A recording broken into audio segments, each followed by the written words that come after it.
Hey guys, I'm so excited this week to bring you a podcast from one of my favorite podcasters, Michelle Smith of the Birth Ease podcast. Michelle's website is birtheaseservices.com, and she is my exclusive hypnobirthing provider for my private doula clients. She works virtually with clients all over the world. Michelle Smith's episode is also the third most listened to episode on the Birth Story podcast, behind my own two personal birth stories.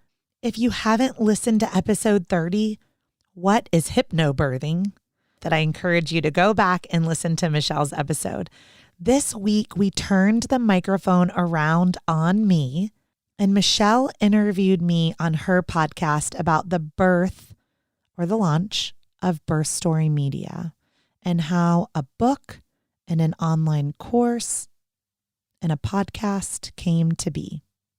This was a really hard interview for me. It was the first time I had ever shared my story publicly. And my story is pretty dark. For those of you that don't know it, I welcome you into a corner of my life that I haven't shared much about. Thanks for investing your time to learn a little bit more about me.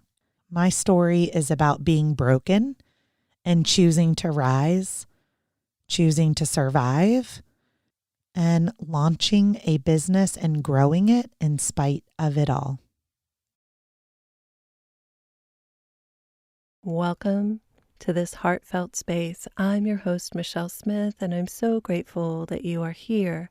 And I feel like I need to welcome the Birth Story podcast listeners as well, because today I am incredibly excited and honored to have with me Heidi Snyderburn, the host of Birth Story podcast. Heidi is an incredible doula, educator, and the CEO of Birth Story Media. And she is also the author of the Birth Story Pregnancy Guide and Journal, which is one of my absolute favorite books on pregnancy and birth. And you're going to hear me say that a lot throughout this conversation. And so I invite you to grab a cup of coffee or tea and settle in, because this conversation of the birth of her book is such an incredible journey. Welcome, Heidi, to the Birth Ease podcast. I am so excited to have you here with me today and to celebrate your book. We finally have been able to get together to record this interview because we are both doulas and our clients kept being in labor. Babies even tried to be born today, but they graciously waited for us to record this episode, and I'm so grateful. It is so true. I know we're both waiting on babies on the super moon. Lots and lots of babies. I'm so thankful to be here today and talk about my life's work. And I love the Birth Ease podcast. Thank you. I love your voice. Thank you. You know, your episode on my podcast is, I think, the number 2 most listened to podcast ever of my whole thing. Wow. Thank you. You have such a powerful voice for hypnobirthing and all things doula. So happy to just be chatting with you today. Yeah, me too. Me too. And I just absolutely love your podcast. And I'm so grateful that you're doing it, because I feel like stories really teach. And I love to share stories while I'm working with clients, because they can gain a deeper understanding of a situation than if you just say, this is this and that's that. But that hasn't been the focus of my podcast. And so, again, I'm just so grateful, because I feel like our podcasts are such a great complement to each other. I do too. And we share this really neat connection because I got to teach your best friend hypnobirthing. And who would have thought that all those years ago we'd be here now with our podcast and you'd be sharing the story of your book with me? I know. And this was probably what, 2010? Probably. 2010, I think, Yeah. when Megan was pregnant with number 2. I Mm-hmm. think because she was going for a VBAC. Yeah. Yeah. And I was actually thinking I would try to be her doula and help from afar. And I ended up being on a soccer team in South Africa. So Wow. I was way far away, but we did get a chance to chat when she was in labor just for a little bit. I think it was maybe the middle of the night in South Africa, and she called, but you were just so instrumental in helping her prepare for her attempted VBAC. And I'm just so thankful that you were part of her life and her story. And she went on to have 5 babies, you know?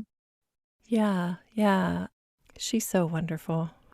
I remember being so grateful because in one of our visits, she shared that she was chatting with her friend Heidi, who is also a doula, and that you had noticed such a positive change from our classes together. And that even if she didn't get the VBAC birth that she was planning, that the time together was so valuable. Yeah. And I mean, even in our conversations since then, over those 10 years after, she often would just kind of get into that relaxed state with just your voice and listening to, some of your recordings. So, I'm so grateful to hear that because that's what I feel like it's all about is tools that families can use for the rest of their life, not just for their birth. yeah. And so let's chat about your book. I really want to have you share the story of how you became a doula, how you got into birth work, and just this incredible journey that your life took as this book came into being. And I have to say, with all sincerity, I truly love your book. It is incredibly informative and it's unique in its format. Oh, thank you so much. This is the first time, just so your audience knows, that I'm actually talking about the birth of my book, the birth of the birth story, pregnancy guidebook and journal. So it started when I was 12 years old, and I got off the bus and I came into my house and I found my mom, who was probably at the time just around 40 years old, on the bathroom floor and miscarrying one of my siblings. Mm, And I didn't even know she was pregnant.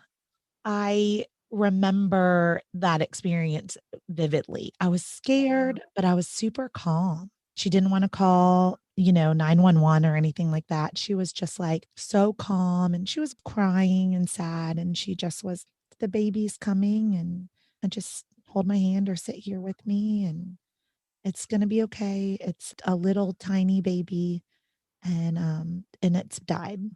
And that was sort of the first time I was a doula. wow. The baby eventually came and was very small, could fit in the palm of, our hands.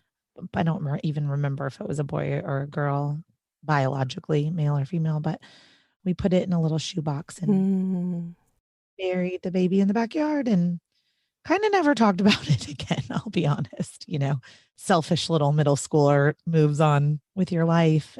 But then the dreams began, probably from that moment on. Lots and lots and lots of dreams of babies, pregnancy. I would just became obsessed with every woman that I saw pregnant, just fascinated, but scared also. Like the whole concept of pregnancy just sort of scared me, but lots of premonitions. So from high school till now, I still get lots of premonitions about pregnancy. Like I can sort of sense when someone's pregnant mm, even before they've announced. Like if I'm with them, like their baby talks to me. Like I can feel that. Not like literally talks to me, but like I can just feel that I'm with 2 people instead of 1. yeah. I've never tried to understand it. I haven't tapped into that side of the visions, but they were there and they kind of called me to the work.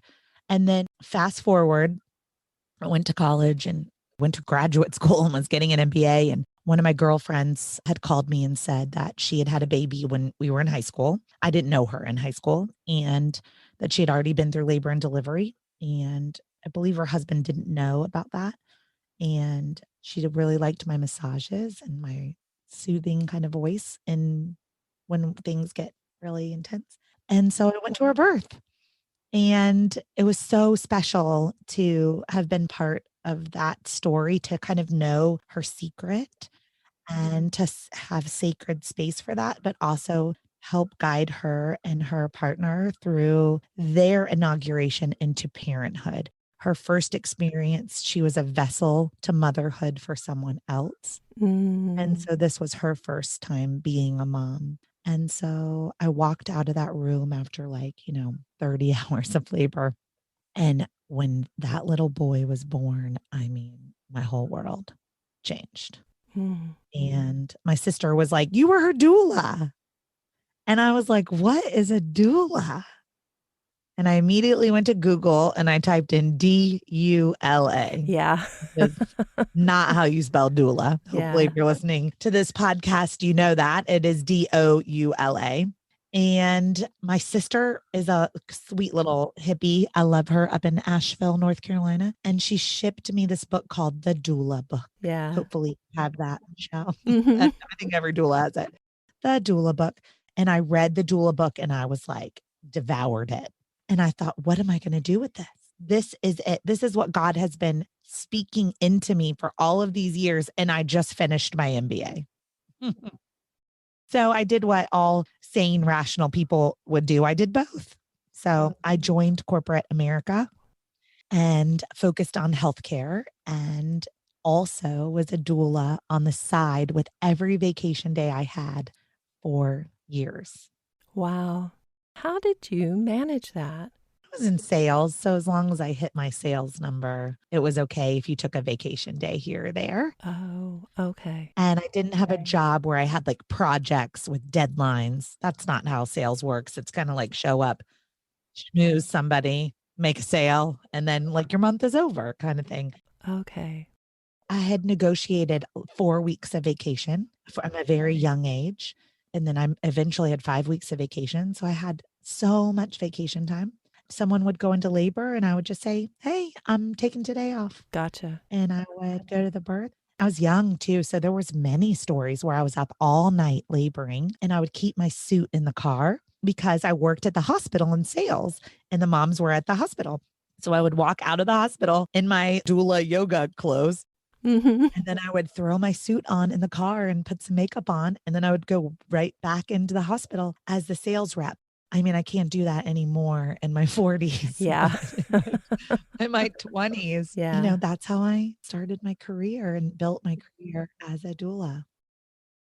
Wow. I'm just taking all that in, balancing that, because it's hard to balance life as a doula. So you started your career before you were married and before you had children. Yes.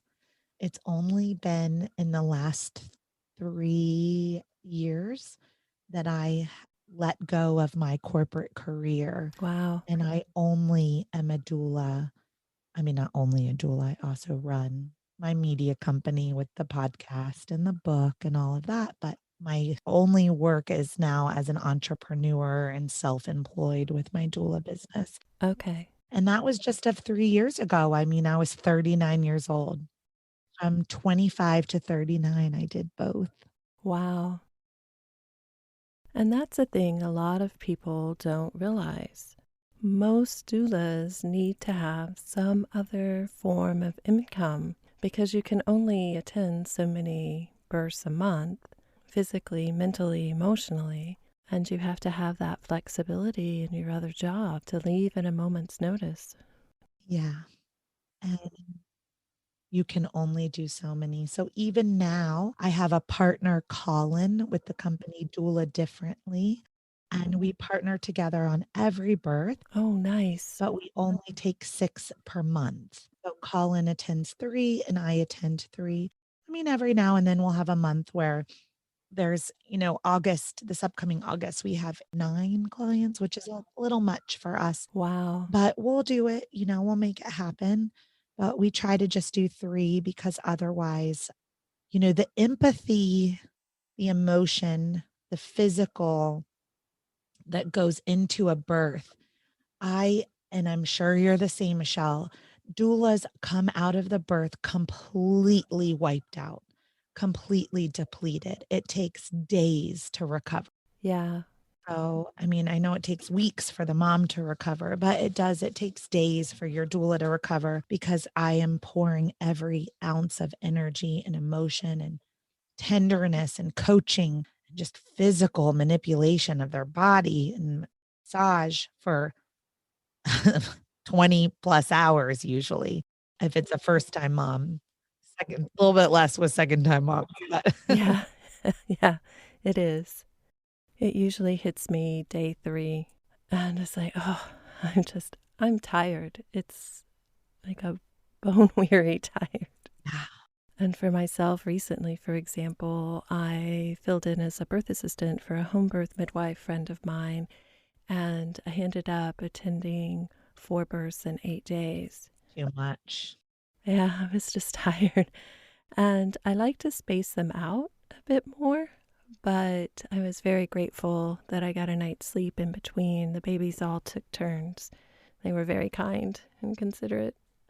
So, how did the book evolve? You got married, you had babies, and there was a journey to conceive your first child, Yeah. correct? Yeah. So I was what I would think people would call like just an older mom and advanced maternal age, geriatric pregnancy. I swear. The terrible things that they call us. It's just awful. Yes. I turned 42 9 days after my last baby was born. There you go. Yeah. So I was a mom at 36 and 37.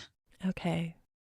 And with Max, my first, I actually started hormones 3 months after I had met my husband and he was deployed. Mm, And I don't think he knew I had started hormones, but I thought I definitely am going to marry this guy. But regardless, I'm 34, almost 35. I think I was turning 35.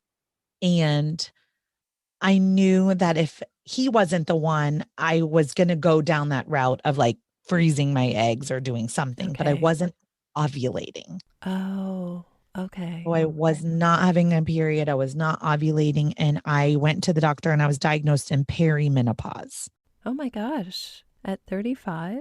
at 35. Yeah. Oh, wow. So I started October of that was maybe 2012. I started taking hormones.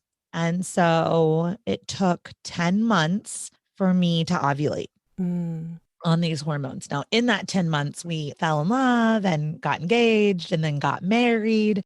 And it was all less than a year, since we had even met. And at month 10, we were on a trip in Atlanta, Georgia to see a soccer game. And I peed on the ovulation stick. And it was one of those ones that gives you a smiley face if you're ovulating. mm-hmm. And I was like, I ovulated, And so I was like, come here. We need to do that thing that you do to have babies. And the next morning, I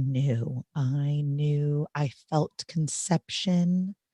I mean, it was instant. I don't think it was that sperm was in there for 6 days. It was like instant. I just felt like, I don't know, sparkles of electricity all over my body. And I remember I was eating cheese grits and they just tasted different. Wow. The next day, everybody thinks I'm crazy for saying this, but I did. I knew instantly. I knew. And I said, I'm pregnant. I totally know 100%. I think, I don't know, maybe 8 or 10 days later, I had a positive pregnancy test. It was like so fast. And it could be wrong. It could have been like 12 days later. I don't know, but it was really fast. So it was before I would have had like a missed period. But again, I wasn't cycling. So it wasn't really a missed period. And that was Max. That's exciting. It was. And then Jagger, I asked my midwife at my 6-week appointment, how long do I wait to get pregnant again? Because now I'm going on 37. And she goes, I love her. Sage. She was on my podcast. Yes. When I interviewed her, she had been a midwife for 34 years. Well, she's still a midwife. She tried to retire, but then she just went back to it. So she's still a midwife. I think she's on year 36 or 37 now. Wow. So Sage was my midwife and she said, at your age, you don't wait. I said, okay. So we just kind of, did our thing. And within 5 months postpartum, I was pregnant with Jacker. Okay. So kind of a little bit of a long, I mean, to me, that was long. 10 months to try to ovulate one time felt long. I know many have a longer journey than that, but, Right. and then Jagger just sort of showed up. So during that time, I was still practicing though. I remember like pumping in the room, telling my clients, like, I just have to step away and pump. And I mean, that was probably the hardest season of being a doula is being tired with your own babies and then having to wake up in the middle of the night to nurse them, and then as soon as you fall asleep, someone wakes you up and is in labor. Yes. That was probably the hardest time, and I took the fewest amount of clients I ever had to take care of my family. And then throughout that whole time, because you would ask me, how did the book come about, right? Yeah. So on this journey to parenthood, something changes in you when you become a mom and you hold that baby. And I'd been doing the same thing since I was, graduated from college at 21. And here I was now, second baby, 37. And every time I was at a birth, Michelle, I loved writing. So I wrote every single baby of my whole career a story after their birth. Wow, that's amazing. What I found was moms didn't remember much, especially unmedicated. They would travel deep into this labor zone, this labor land, this galaxy. And for however many years, 10 years, I hadn't been a mom. So I was watching this unfold and I thought, where are they going? Mm, And then they come back, with calmness and seriousness and clarity right before pushing. right. And where did they just go? This must be the most unbelievably cool place to journey to. And I would write about it, how far apart their contractions were, what they sounded like, how people were taking care of them. If we were in the hospital, what medical interventions were being suggested or utilized, what was funny. Hmm. And I wrote these letters to the babies. Dear Michelle, I'm your doula. I want to tell you about the day you were born, or the days over you were born. And I collected them. And so I thought, someday I should do something with this. And one point, I had a friend who was pregnant and I printed them all out, like 100 of them. And I printed them out and I bound them at FedEx Kinkos, with little spiral bound thing. And I gave it to her. And I remember thinking, this is a book. Like what I'm giving her is a collection of stories. It's a book. I should do something with this. And so I think once I started dreaming about it, I started thinking, I don't really want to do this sales job I'm in. And, I don't know what to do with my life. I feel like this is a very long story, Michelle, but I love it. I love sharing it. Yeah, I love it. And for your audience, you guys, this is about to take a wild turn. So please stick with us. Hmm. If you're like, oh my gosh, she's talking about a book, like, no, we're about to get into some things that are going to blow your mind because they blow my mind daily. Like, how did my life turn into that? So there I was. I had all these stories and all these experiences. And I finally was a mom and I was in love. And at 2 years old of my youngest, well, from the day he was born, we knew something was different. He had a double nuchal cord at his birth. He had significant heart decelerations, and I had to birth him very quickly. It was pretty urgent. It took 2 years to find out that he had suffered a stroke during his birth Oh my gosh. from the double nuchal cord, Which is the cord around the baby's neck. cord around the neck. Now, I don't want any of your audience listening, Michelle, to get scared about that. A double nuchal cord is very normal. Right, right. Wharton's jelly is the lubricant all around that cord that keeps it from knotting. It cannot, but like just getting It protects it. protects it. Yeah, it protects the blood flow, protects the blood vessels. Yeah. But umbilical cords have different lengths. Some are Hmm. very long, some are very short. And in mine, I think it was just the perfect storm, right? It was Hmm. probably a shorter cord and it was wrapped very tightly, and the placenta is still attached to the uterus. And so as you're pushing, I think that cord just became very tight. and it was compressed, and the oxygen from the blood from the placenta to my baby was decreased, and so he suffered a small stroke on the left side of his brain. Mm. Um, he had a little bit of a limp, and he was very slow to talk, 18 months before he said his first word. So at 2 years, he gets diagnosed with cerebral palsy, and it was devastating, but it was also a relief. Mm-hmm. And I had quit one job, and it was the weekend of my 20th high school reunion.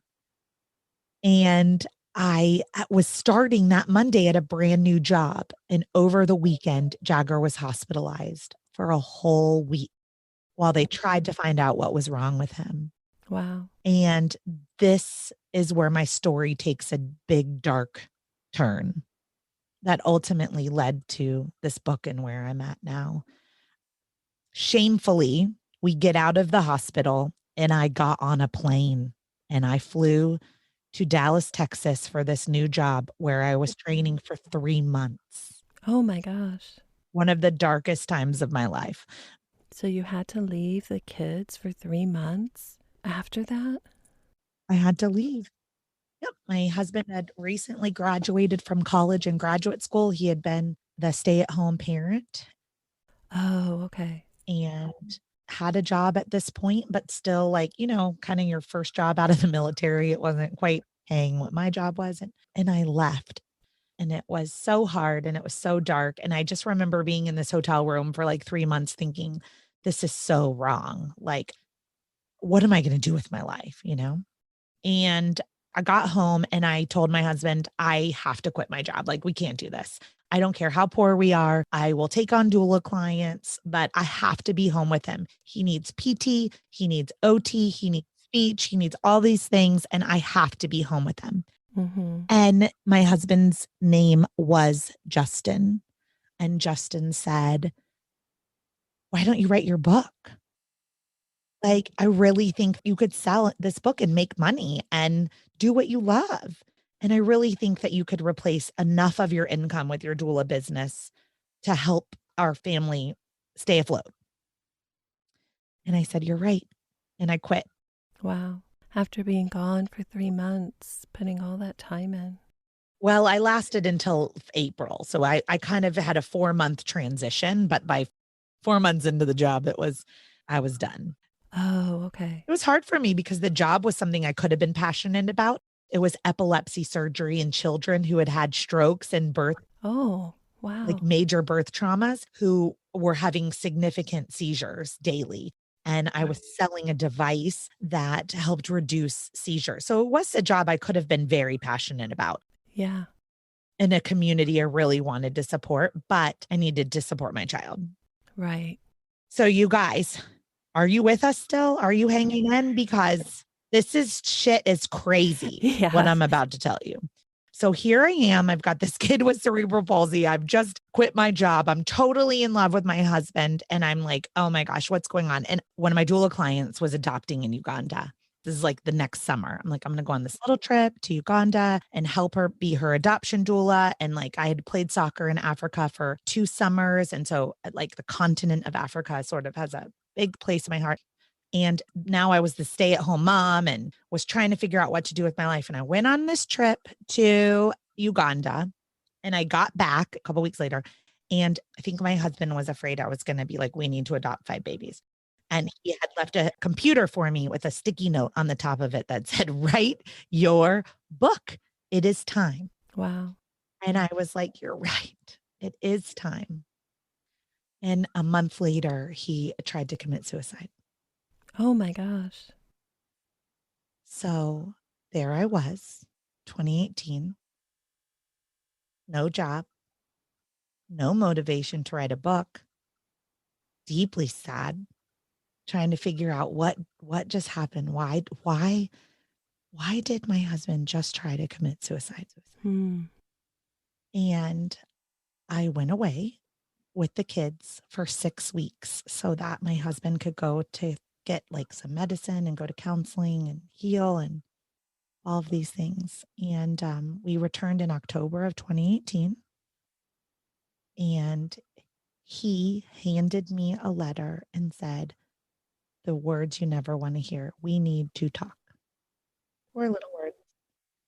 And this letter outlined that she is a transgender woman. Now we're recording this in 2021, Michelle. So my ex-husband, in my eyes, died that day. Hmm. I very much feel like a widow on most days. I was deeply in love. I change pronouns now. She was deeply in love with me. And she had to say out loud her truth in order to save her life. Well, what do you do, right? Right. I woke up the next morning. I mean, that day and night is kind of like a blur. Right. I woke up the next morning and I have a 3-year-old and a 4-year-old, and I have no job. I'm completely financially dependent on this person.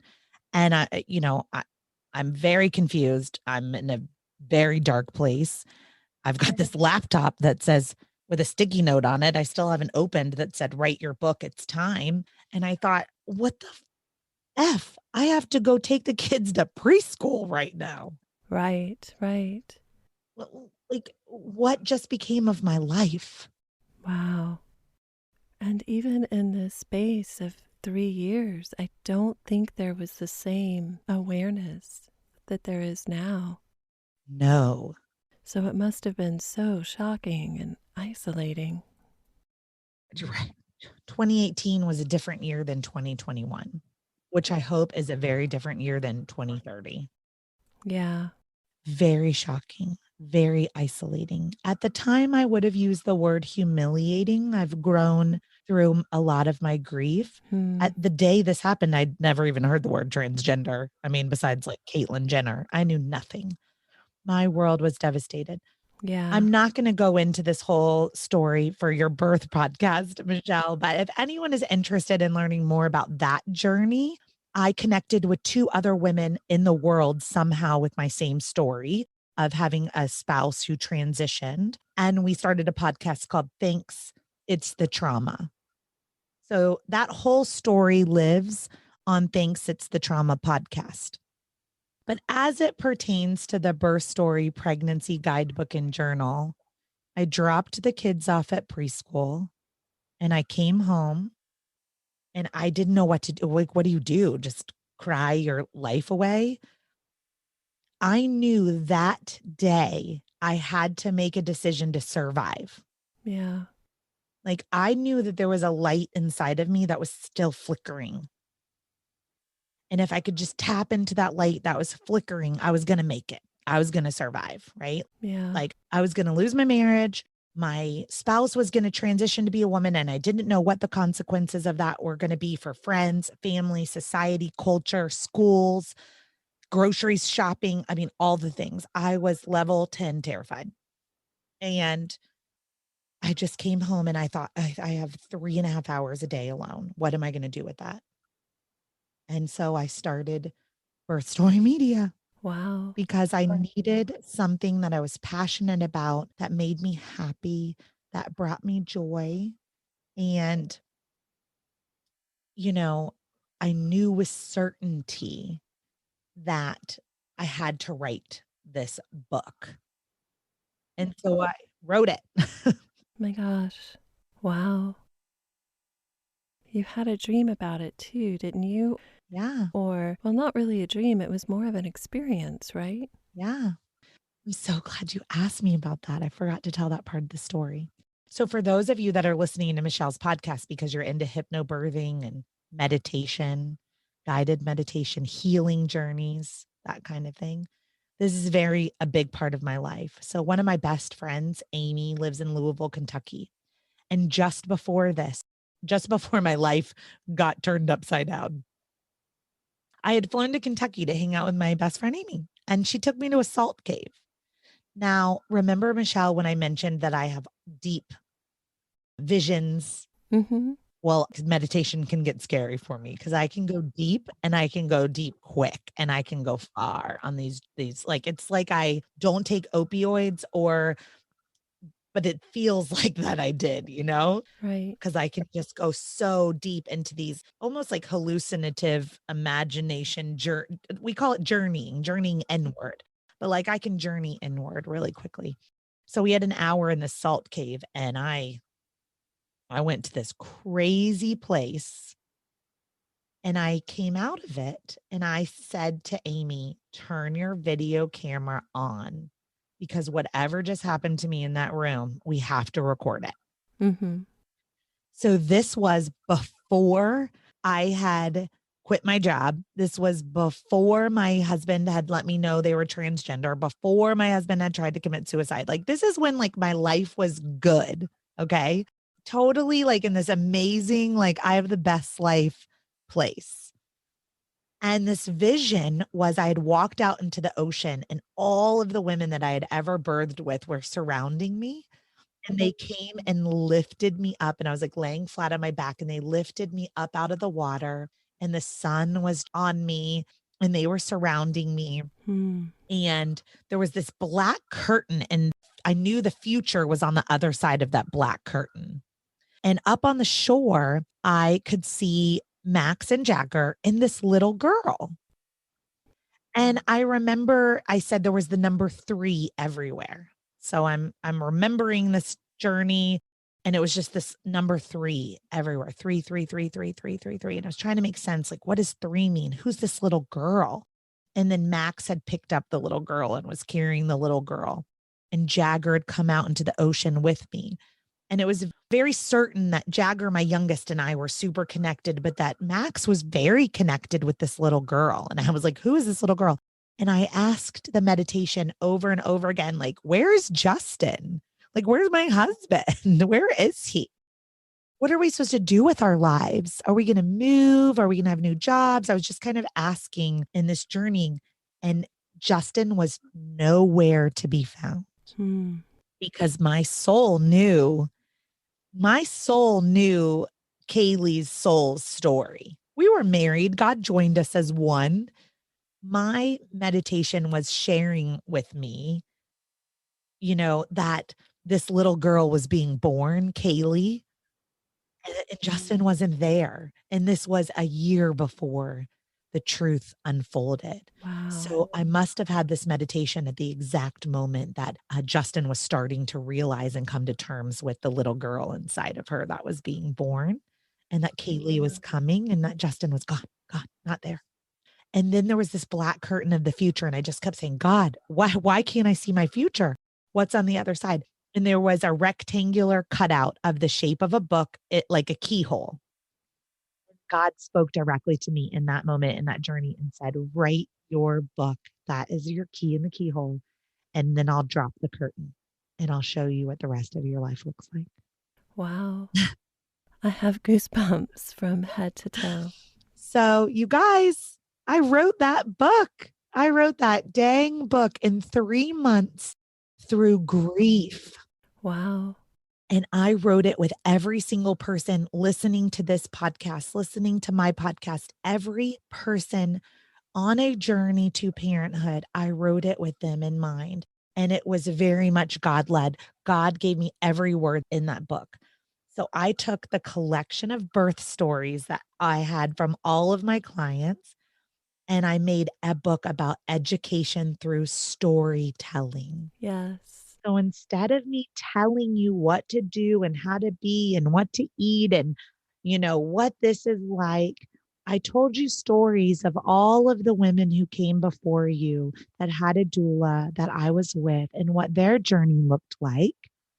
And as the book evolved, it really became 3 books in one. Yes. I realized it had to be a memory keeper, right? Yes. So there had to be a journaling component to it. I also realized a lot of women have trouble connecting to their baby before their baby's born.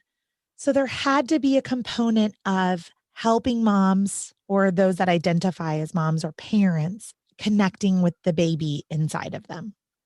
I also wanted to honor cesarean sections and adoption, loss, fertility journeys. So I hand selected 42 birth stories based on 42 weeks of pregnancy. If you're like me, I just dated to 43. So sorry, we didn't have a 43rd week of pregnancy, but 42 weeks of pregnancy. And the way it's laid out, Michelle, I know that you've read it, but so your audience knows, is that it's meant to be read week by week, digestible.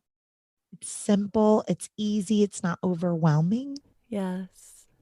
And every term, so I had a 20-year-old, 22-year-old read it, and then a 24-year-old read it, and whatever, all these young 20s read it.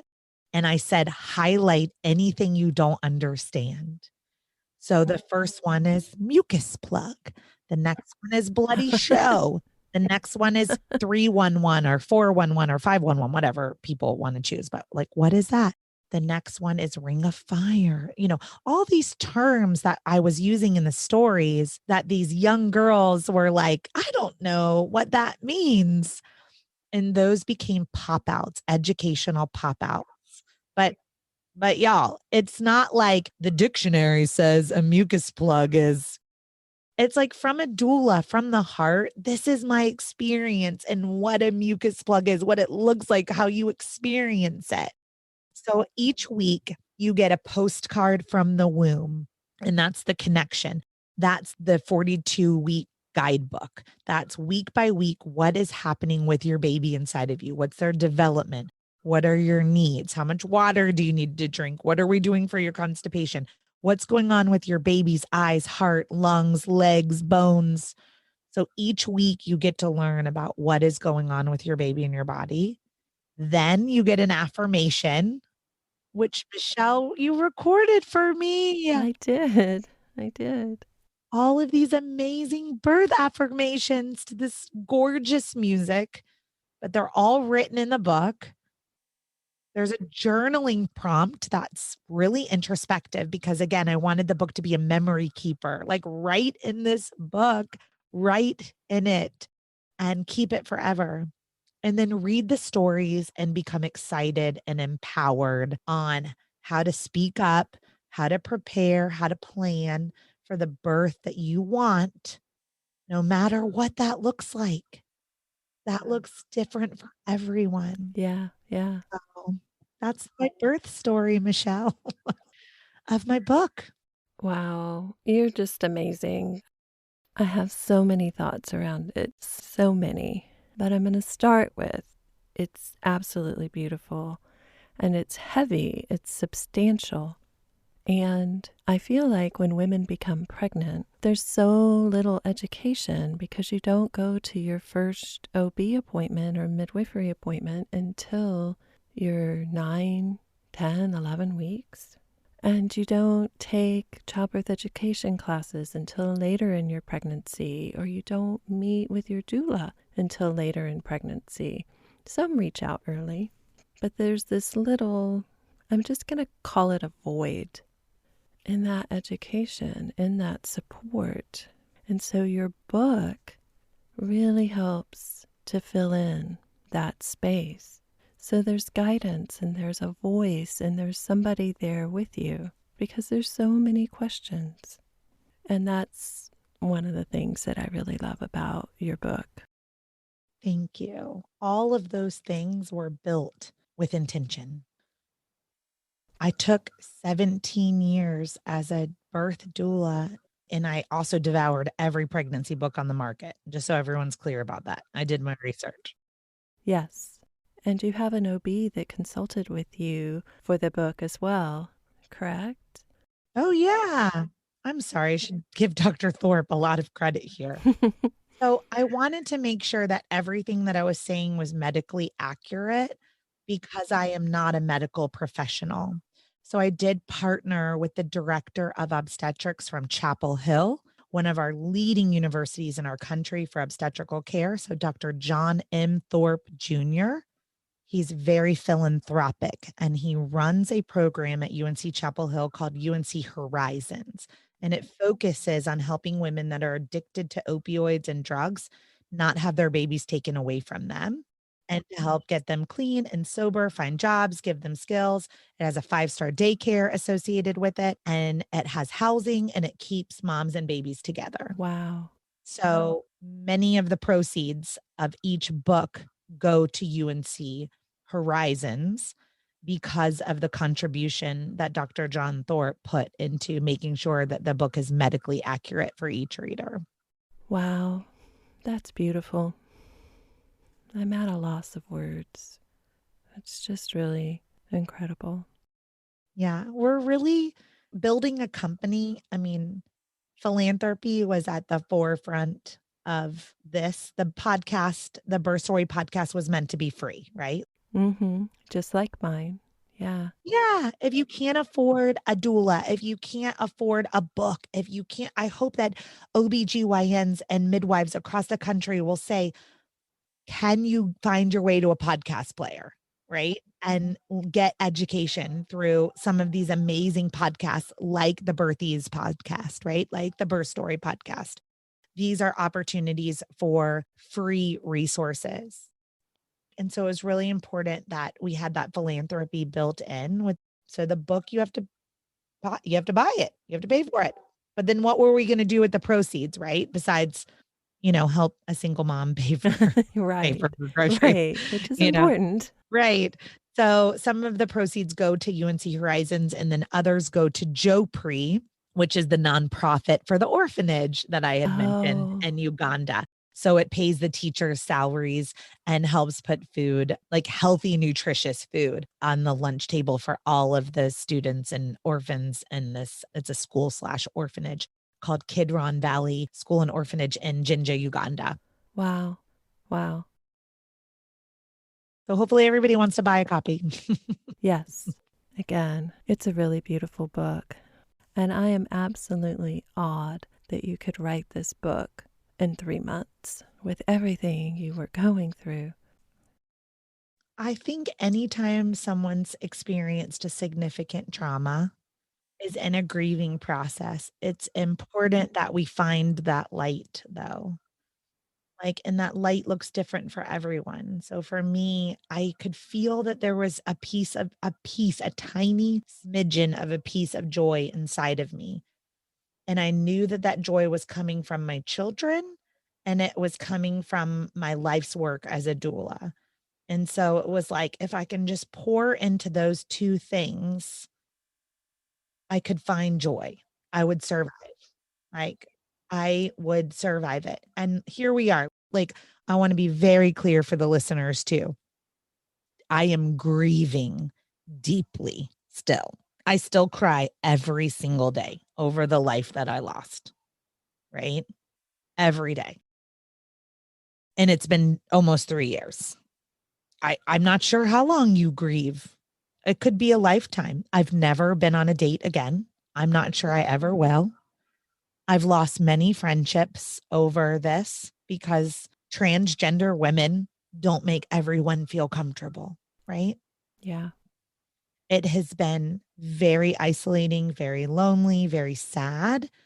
And the community that I have around Birth Story podcast, my listeners, the direct messages that I get, just the Instagram followers, just the feedback of connecting to a community of women that are pregnant and I'm supporting them and I'm helping them and I'm helping reduce the chances that they have some kind of trauma in their life. Right. That is keeping me afloat. But people say, "How are you doing?" And I'm like, "Well, I mean, you know, I don't know if I'll ever be okay, but I'm surviving." Yeah. And I'm really, really, really proud of my book and the impact that it's making. And if I'm really honest and clear, Michelle, like I want this book to be at Target. Like I want it to show up on the first page of Amazon. I firmly believe that I wrote the best pregnancy guidebook on the planet. Yes. I'm still struggling with how do I get it out into the world as a self-published author. So there's that. Yeah. So, where can the listeners find your book? Yes. Well, you can actually find it on Amazon. You just have to type in like all the right things. Birth Story Pregnancy Guidebook. You'll find it on Amazon. I don't make any money though on Amazon. So I'll be really honest Yeah, that's the problem. with everybody. Like all that philanthropy to UNC Horizons, Joe Pre, and helping support a single mom author over here. Amazon doesn't help me, but you can get it there. Birthstory.com, I do get the proceeds. So I have birthstory.com is my website. You can buy it directly from me. And also, if you're listening to a podcast, you might be an Audible kind of person. So I have more Audible sales than anything else.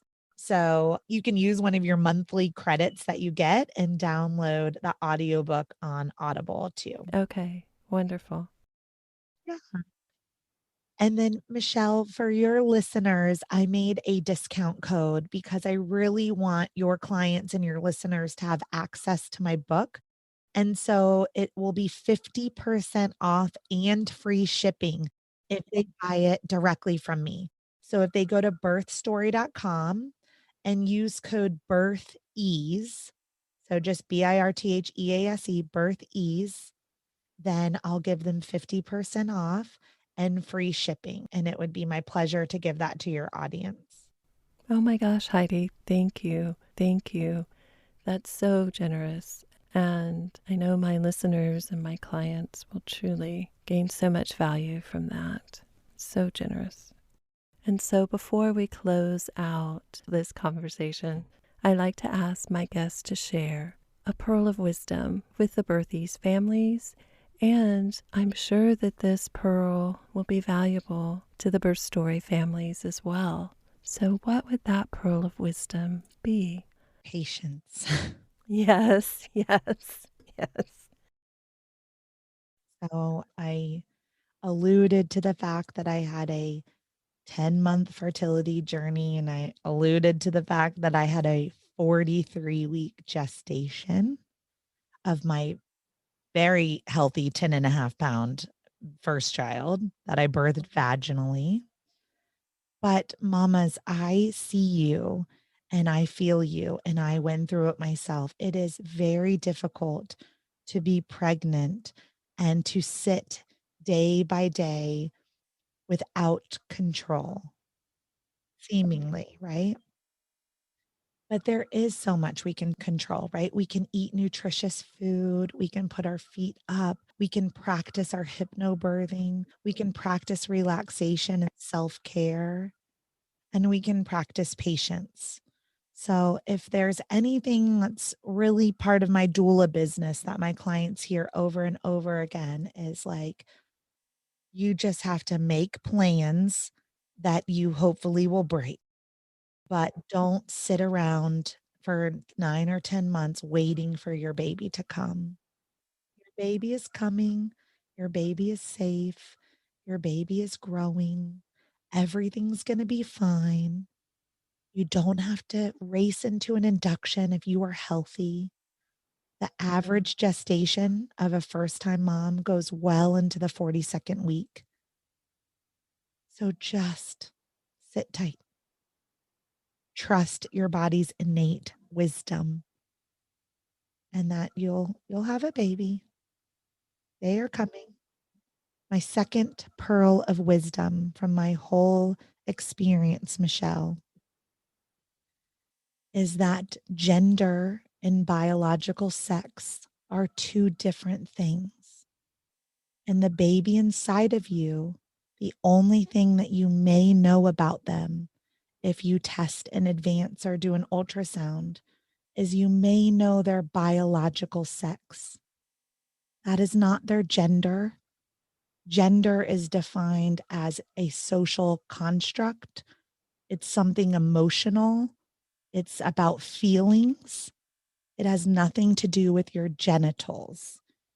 And so I really want to impart that on as many audiences as possible is please be careful and delicate with the term gender reveal because you are not revealing your child's gender. You are revealing their biological sex. You're telling the world about their genitals. You aren't sharing anything else about your experience of parenting children or parenting children of a specific gender or gender spectrum when you find out what their biological sex or their genitals look like. That's a really important piece of wisdom. Yeah, yeah. Those are some very powerful pearls of wisdom. It probably is. So for today, those will be my closing words. So thank you, Heidi. Thank you so much. I am so grateful for the opportunity to get to provide you the space to share your story. Thank you, my friend. You're welcome. I appreciate you so much. I appreciate you. And thank you all for listening. I highly encourage you to tune in and listen to Birth Story Podcast. And again, you can get a copy of her book. It really, really is one of my favorite books. I like it because it's digestible. And again, it's a companion week by week through the pregnancy. And I feel like it just brings all of those important elements together. A journal, the baby's development, a letter from the baby, affirmations, information, gaining an understanding of pregnancy and the birth process and postpartum through stories. So go to birthstory.com and use the code BIRTHEASE to get your own copy of the Birth Story Pregnancy Guidebook and Journal. You will be supporting some incredible organizations. And remember, you can help both Heidi and I get this wonderful information we both share on our podcast out by rating, following, reviewing Birth Story Podcast and the Birthies Podcast. And so thank you again for listening. For more great conversations like these, or to find out more information and access Michelle's library of amazing guests, go to birthiesservices.com/podcast. For more information on the Birthies method, Michelle's classes, meditations, and other services, go to birthiesservices.com.